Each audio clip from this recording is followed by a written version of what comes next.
Hello dear all, welcome back. अब हम discuss करने जा रहे हैं नेक्स्ट प्रॉब्लम आपका, जो कि क्लास में एक बार कवर हो चुका है।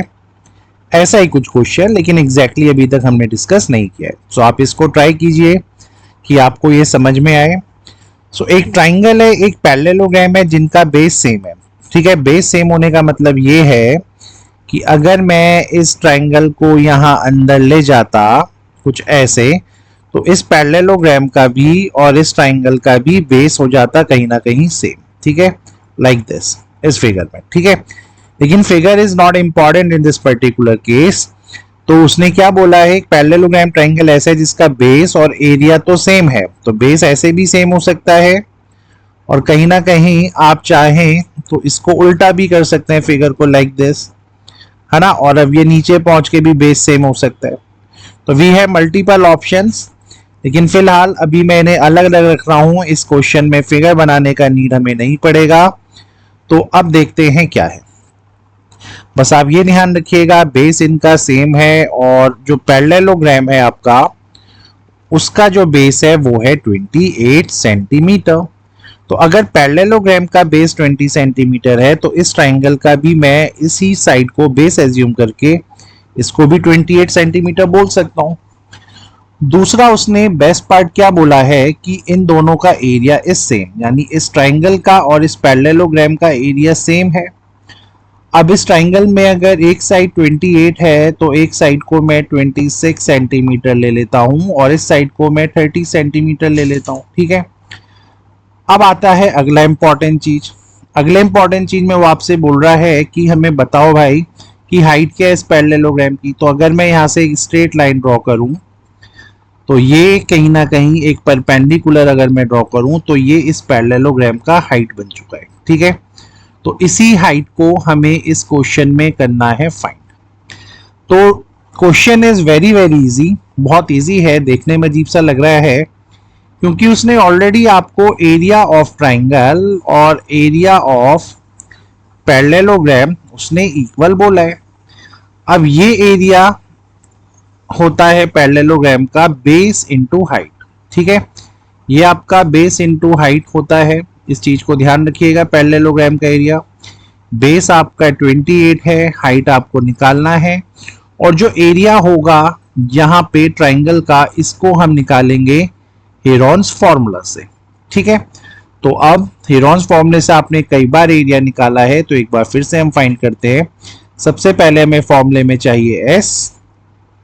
तो अगर आप इन तीनों साइड्स को यहाँ पे ऐड कर देते हैं और डिवाइडेड बाय 2 अगर आप कर दोगे, तो आपका एस आ जाएगा। ठीक है, तो ये हो गया 26 प्लस 28 इज योर 54, और 54 में अगर आपने 30 ऐड किया तो ये बना 84 एंड डिवाइडेड बाय 2, यानी 42 सेंटीमीटर आपको मिला। यहाँ पे कोई चैलेंज नहीं है।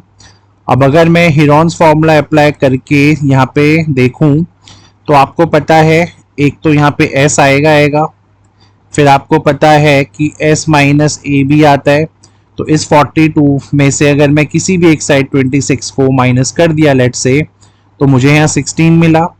फिर आपको फॉर्मूले में s माइनस बी भी पता है, 42 में से 28 किया तो यहाँ पे मेरा 14 आ गया, और s माइनस सी भी होता है। तो 42 माइनस मैंने 30 किया, तो मेरे पास कहीं ना कहीं 12 भी आ चुका है। ठीक है, अब बस यहाँ पे हमें फैक्टर्स को निकालना होता है। तो डायरेक्टली सर हमें यहाँ पे 16 दिख रहा है, और 16 इज नथिंग बट 4, है ना। तो वो 4 बाहर आ गया। ठीक है जी, अब अंदर आपके पास क्या बचा, 42। क्या 42 इन दोनों में से किसी से डिवाइड होता है? बिल्कुल सर, 42 आपका 14 से डिवाइड होता है।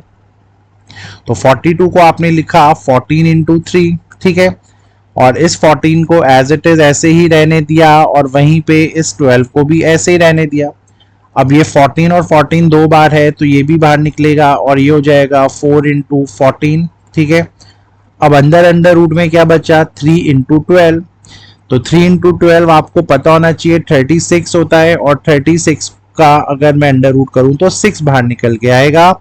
सो with this way we can easily see जो हमारा एरिया यहाँ पे आएगा हेरॉन्स को यूज करके, वो आएगा 4 इंटू 14 इंटू 6 सेंटीमीटर स्क्वायर।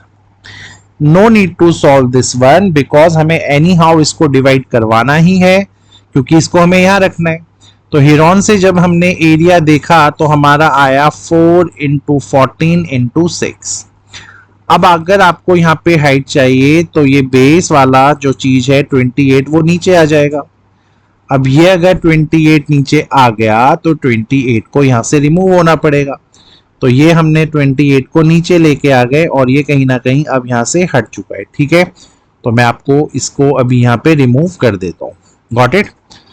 अब बस कैलकुलेशन करना है बेटा। ये होता है 14 इंटू 2, ये होता है 2 इंटू 4 और 2 into 6 will give your height as 12 centimetre. So इस क्वेश्चन में जो आपको हाइट चाहिए था वो आ गया 12 सेंटीमीटर। तो होपफुली समझ में आ गया होगा। क्वेश्चन के अकॉर्डिंगली हमारा आंसर आ चुका है। Thank you.